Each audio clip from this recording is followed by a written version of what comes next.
सामाजिक कार्यकर्त्या अंजली दमानी आपल्याबरोबर जोडले गेलेले आहेत।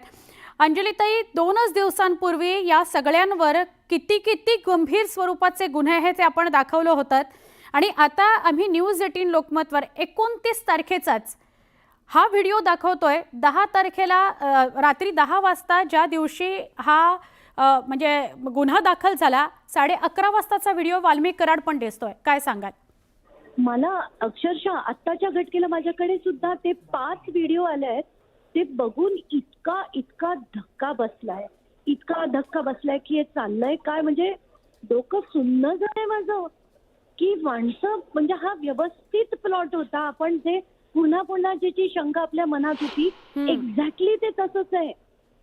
आणि हे इतके गुन्हेगार म्हणजे टोकाचे गुन्हेगार आहेत आणि यांच्यावर म्हणजे मी आता ते व्हिडिओ बघून गारच झाले, मला काही कळेच ना पुढे काय बोलावं। म्हणजे हे सगळं प्लॅन होतं आणि हे अत्यंत सहजपणे वावरतायत, त्यांच्यासाठी ही अगदी साधी सोपी गोष्ट वाटते असं चित्र तरी व्हिडिओवरनं दिसतंय। नाही, अगदी सहजपणेच वागतायत। आणि कारण ह्याच्या आधी आपण जे दाखवलंच आहे की 14 गुन्हे ज्याच्यावर 14 FIRs आहेत, सगळ्या ह्याच्यात अशीच गुन्हेगारी आहे।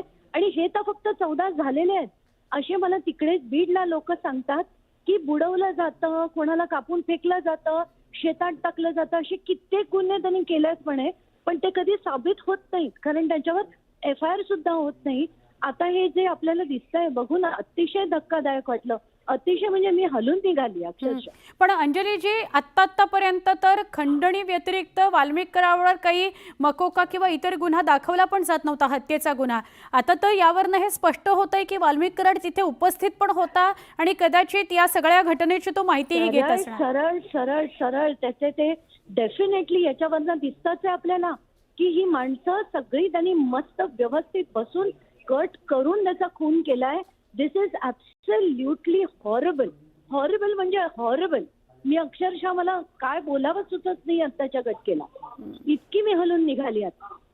हे जर सगळे व्हिडिओ म्हणजे उशिराच समोर आले असं म्हणायचं काय? कारण आत्तापर्यंत तर म्हणजे अगदी काही दिवसापर्यंत हे वातावरण सगळं तापत नाही तोपर्यंत तर फक्त खंडणी संदर्भातच वाल्मिक कराडचं नाव होतं।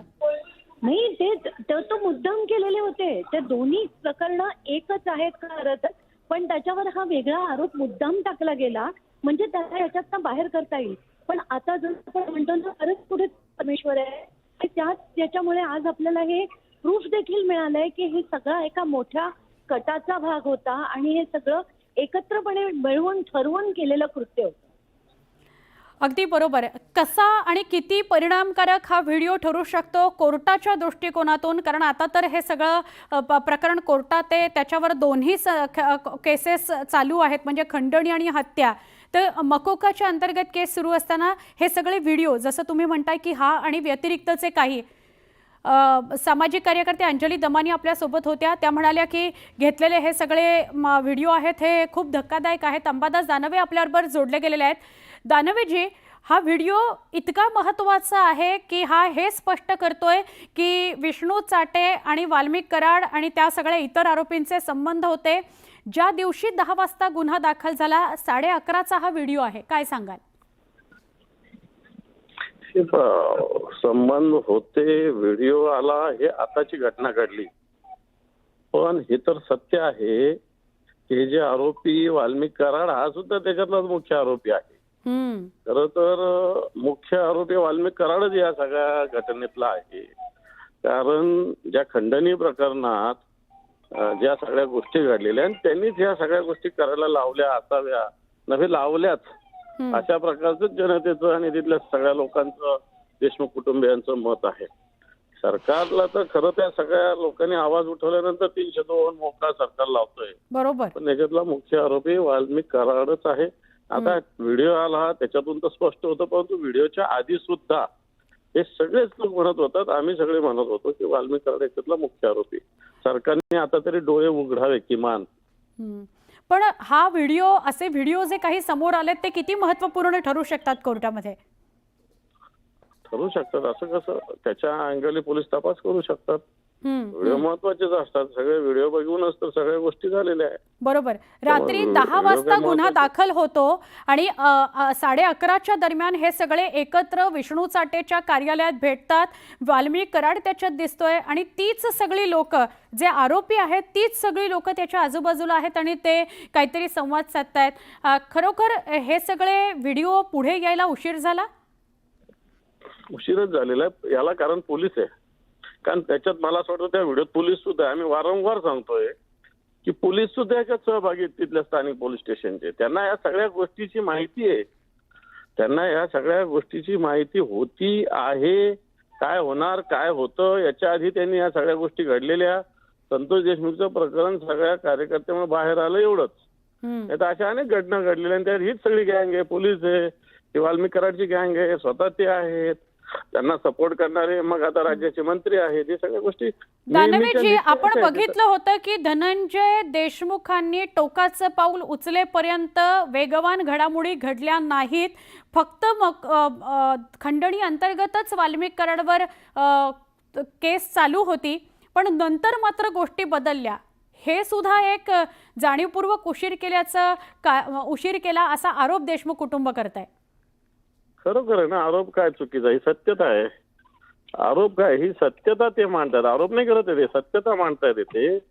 कारण या सगळ्या गोष्टी काय आजच्या नाही. तुम्ही ज्या सगळ्या प्रसिद्ध होत्या वाल्मिक कराडचे कुटुंबीय सांगतात ते बघा ना. मागच्या ऑक्टोबर नोव्हेंबर पासून चालू आहे सगळ्या गोष्टी. धमक्या देणं या सगळ्या गोष्टी. तो भीतीमुळे लातूरला गेला होता संतोष. पण मग कोण वाचवत होतं वाल्मिक कराडला? सरकार, पोलीस यंत्रणा.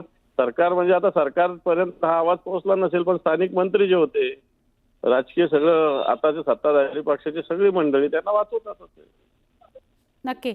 अंबादास दानवेजी, धन्यवाद. न्यूज 18 लोकमतशी तुम्ही बोललात त्याबद्दल. हा व्हिडिओ फार महत्त्वाचा आहे. हा महत्त्वाची भूमिका बजावू शकतो या केसमध्ये आणि हा व्हिडिओ त्याच दिवशीचा आहे ज्या दिवशी 19 तारखेला खंडणीची घटना घडलेली होती. विष्णू चाटेनं अवादा कंपनीकडे खंडणी मागितलेली होती. 10 वाजता रात्री गुन्हा या संदर्भातला दाखल झाला आणि 11:30 वाजता रात्रीचा 29 तारखेचा हा व्हिडिओ आहे. 29 तारखेचा रात्रीचा 11:30 वाजताचा हा व्हिडिओ विष्णू चाटेच्या कार्यालयातला आहे. विष्णू चाटेच्या कार्यालयामध्ये बघा वाल्मिक कराड आलेला आपल्याला दिसतोय. वाल्मिक कराड बरोबर तीच सुरेश आपल्याबरोबर जोडले गेलेले. सुरेश, वाल्मिक कराड आतमध्ये येताना आणि पुन्हा काही वेळाने परत बाहेर जाताना आपल्याला दिसतंय. पुन्हा एकदा या व्हिडिओ संदर्भात काय सांगाल? आणि 5 असे व्हिडिओ बाहेर आलेत असं अंजली दमानिया म्हणत होता, त्याविषयी पण काय सांगाल?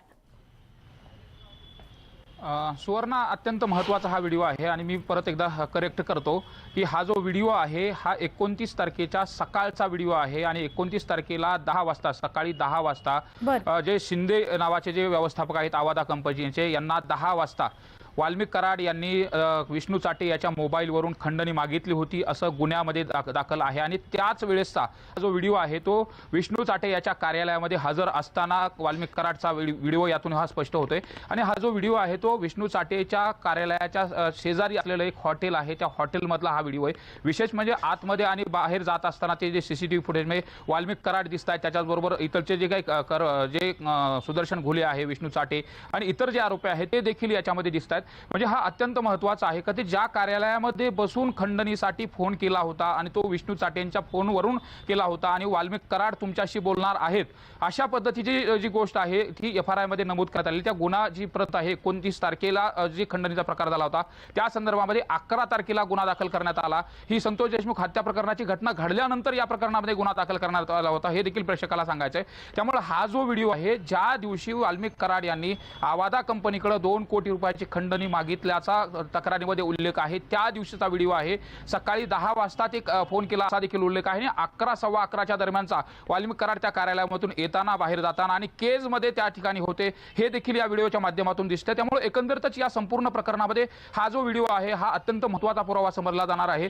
आणि CID तशा दृष्टिकोनातून देखील तपास करते की आणि विशेष म्हणजे संघटित गुन्हेगारी जो मोक्का लागला गेला त्यामध्ये देखील हा व्हिडिओ अत्यंत महत्त्वाचा ठरेल. का आता हे सगळे जे आरोपी आहेत या व्हिडिओमध्ये एकत्रित दिसतात, येता जाताना दिसत आहेत, त्याबरोबर त्यांची ओळख देखील असल्याचं दिसतंय, बोलताना देखील दिसत आहेत. त्यामुळे एकंदरीतच संघटित गुन्ह्याच्या दृष्टिकोनातून देखील हा जो पुरावा आहे, व्हिडिओ एव्हिडन्स पुरावा ज्याला म्हटलं जातो, डिजिटल एव्हिडन्सचा पुरावा, तो देखील अत्यंत महत्त्वाचा समजला जाईल. तशा दृष्टिकोनातून याचा तपास देखील केला जाईल. मात्र हे धक्कादायक आहे. 29 तारखेला अशा पद्धतीने जर एकत्रित येऊन हे सगळं झालं असेल आणि त्यानंतर 9 तारखेला जे संतोष देशमुख यांची हत्या झालेली असेल, तर याचं काही कनेक्शन आहे का, हे देखील आता तपासलं जाणार आहे. नक्की सुरेश, बोलताना झालेली चूक मी पुन्हा एकदा दुरुस्त करते. हा सकाळचा व्हिडिओ आहे, जसं सुरेश सांगत होते. हा सकाळी म्हणजे 10 वाजता सकाळी गुन्हा दाखल झाला, 11:30 वाजताचा हा व्हिडिओ आहे. परत एकदा मी हा प्रश्न विचारीन सुरेश तुम्हाला, की असे 5 व्हिडिओ आहेत असं सांगत होत्या सामाजिक कार्यकर्त्या, तर ते 5ही व्हिडिओ समोर आलेत का? एक, आणि हे सरकारचं आणि पोलिसांचं फेल्युअर आहे, इतक्या उशिरानं व्हिडिओ बाहेर येणं, असं अंबादास दानवे म्हणत होते, काय सांगाल? साहजिकच ह्यात 4 ते 5 व्हिडिओ आहेत आणि त्या व्हिडिओमध्ये वाल्मिक कराड हे त्या कार्यालयामध्ये जात असतानाचा व्हिडिओ देखील आहे. त्याचबरोबर ते 1-1.5 तास कार्यालयामध्ये बसल्यानंतर ज्यावेळेस बाहेर येत आहेत त्यावेळेसचा देखील व्हिडिओ आहे. आणि समोर जे हॉटेलच्या समोरच्या साईडला जे काही बसलेले आरोपी आहेत त्यामध्ये प्रतीक घुले, सुदर्शन घुले, त्याचबरोबर सुधीर सांगळे आणि हे जे सगळे कृष्णा आंधळेपासून जे आरोपी आहेत त्या व्हिडिओमध्ये आहेत का, अशा अनुषंगाने देखील आता तपास केला जातोय. दुसरं म्हणजे ही घटना घडल्यानंतर सगळ्यात महत्त्वाचं या तपास यंत्रणा ज्या आहेत त्या तपास यंत्रणानं खंडणी प्रकरणाचा जो गुन्हा दाखल झाला होता त्या अनुषंगाने विष्णू चाटे याच्या कार्यालयातलं सीसीटीव्ही फुटेज, त्या कार्यालयाच्या परिसरातलं सीसीटीव्ही फुटेज हे तपासणं गरजेचं होतं. मात्र तब्बल 1.5 महिन्यानंतर हा जो व्हिडिओ समोर येत असेल तर तपासी यंत्रणा यामध्ये काय करत होत्या? आता केज या ठिकाणी आल्यानंतर वाल्मिक कराड जर केजमध्ये असतील, कुठं गेले होते, कुठं भेटले होते, या संदर्भातला एक जो डिजिटल एव्हिडन्स पुरावा आहे तो गोळा करणं हे सीआयडीचं आणि तपास यंत्रणाचं काम होतं. मग एवढ्या दिवस ही यंत्रणा काय करत होती असा प्रश्न साहजिकच उपस्थित होणार आहे. मात्र या व्हिडिओच्या माध्यमातून हे एकत्रित बसून एका ठिकाणी या खंडणीच्या प्रकरणामध्ये काही चर्चा झाली होती का, आणि याला दुजोरा कुठला मिळतोय, तर जो गुन्हा दाखल झालेला आहे त्या गुन्ह्याच्या प्रतमध्ये जो शिंदे नावाचे व्यवस्थापक आहे त्या व्यवस्थापकांनी जो टाइम दिलेला आहे की सकाळी 10 वाजता मला विष्णू चाटे याच्या मोबाईलवरनं फोन आला आणि आल्यानंतर सांगितलं की वाल्मिक कराड तुमच्याशी बोलणार आहेत आणि त्यानंतर खंडणीची मागणी केली गेली. त्यामुळे एकंदरीत या सगळ्याच्या प्रक्रियेमध्ये खंडणी प्रकरण असेल, हत्या प्रकरण असेल, या प्रकरणामधला हा व्हिडिओ अत्यंत महत्त्वाचा पुरावा समजला जाणार आहे का, तर याची जी सिक्वेन्स मॅच होते या अनुषंगाने आता तपास होणार का हे देखील पाहणं महत्त्वाचं आहे. नक्की. आणि सुरेश, धनंजय देशमुख जोपर्यंत टोकाचं पाऊल उचलत नाही, त्या दिवशी तुम्ही मस्साजोगमध्येच होता, तिथून सगळी माहिती देत होतात तुम्ही, तोपर्यंत वाल्मिक कराडवर फक्त खंडणी संदर्भातलाच गुन्हा दाखल होता. ही अजून एक गंभीर बाब, कोणीतरी त्याला वाचवत होतं असा जो आरोप विरोधकांकडनं होत आहे तोही या व्हिडिओवरून खरा ठरतो.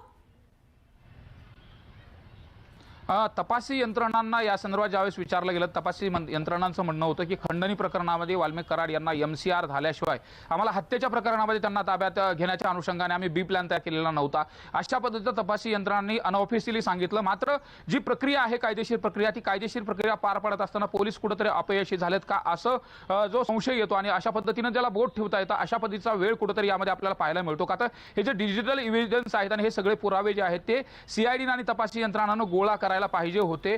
त्या जसं की तू आता म्हटले की ज्यावेळेस धनंजय देशमुख यांना पाण्याच्या टाकीवरती चढावं लागलं आणि त्या ठिकाणी गेल्यानंतर मग यंत्रणा सगळ्या तपासी यंत्रणा कामाला लागल्या, पण तशी गोष्ट जरी आपल्याला प्रथमदर्शी या ठिकाणी म्हणता येत नसलं, मात्र कुठेतरी उशीर झालाय हे सगळे पुरावे गोळा करण्यासाठी, हे मात्र मान्य करावं लागेल. आणि तपासी यंत्रणा त्यांच्या पद्धतीने काम करतात. मात्र अशा पद्धतीचा व्हिडिओ म्हणजे ज्या ठिकाणी खंडणी ज्या ऑफिसमधून मागितली त्या ऑफिसची चौकशी का केली गेली नाही, विष्णू चाटेचं ऑफिस जे केज शहरामध्ये आहे त्या ठिकाणी का पाहिलं नाही, आजूबाजूचे व्हिडिओ फुटेज का घेतले गेले नाही, हे देखील अत्यंत धक्कादायक आणि या संदर्भात तपास होणं गरजेचं आहे. आणि सुरेश, असं म्हणायला वाव आहे का की जाणीवपूर्वक हे सगळे छोटे छोटे पुरावे गोळा करायला उशीर केला गेला, जाणीवपूर्वक अटक जेव्हा दाखवली जाते तेव्हा असलेले लूफहोल्स वापरले गेले आणि हे खूप गंभीर आहे जर असं झालं असेल तर?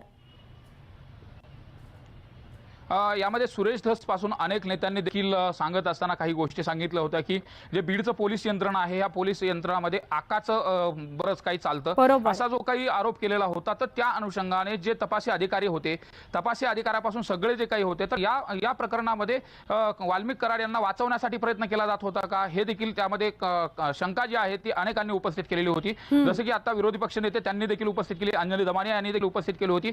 त्यामुळे एकंदरीत तपासी यंत्रणामध्ये कोणीतरी वाल्मिक कराडांना वाचवण्यासाठी काम करत होतं का, अशी जी संशयाची सुई आहे ती 100% उपस्थित होते का. तर असे जे व्हिडिओ आहेत ते समोर आले नाही. नक्की. विष्णू चाटेचं कार्यालय तपासलं नाही, ज्या कार्यालयातून हा सगळा प्रकार घडला होता ते देखील तपासलं नाही. त्यामुळे ही सुई आणि संशय अशा पद्धतीने येऊ शकतो.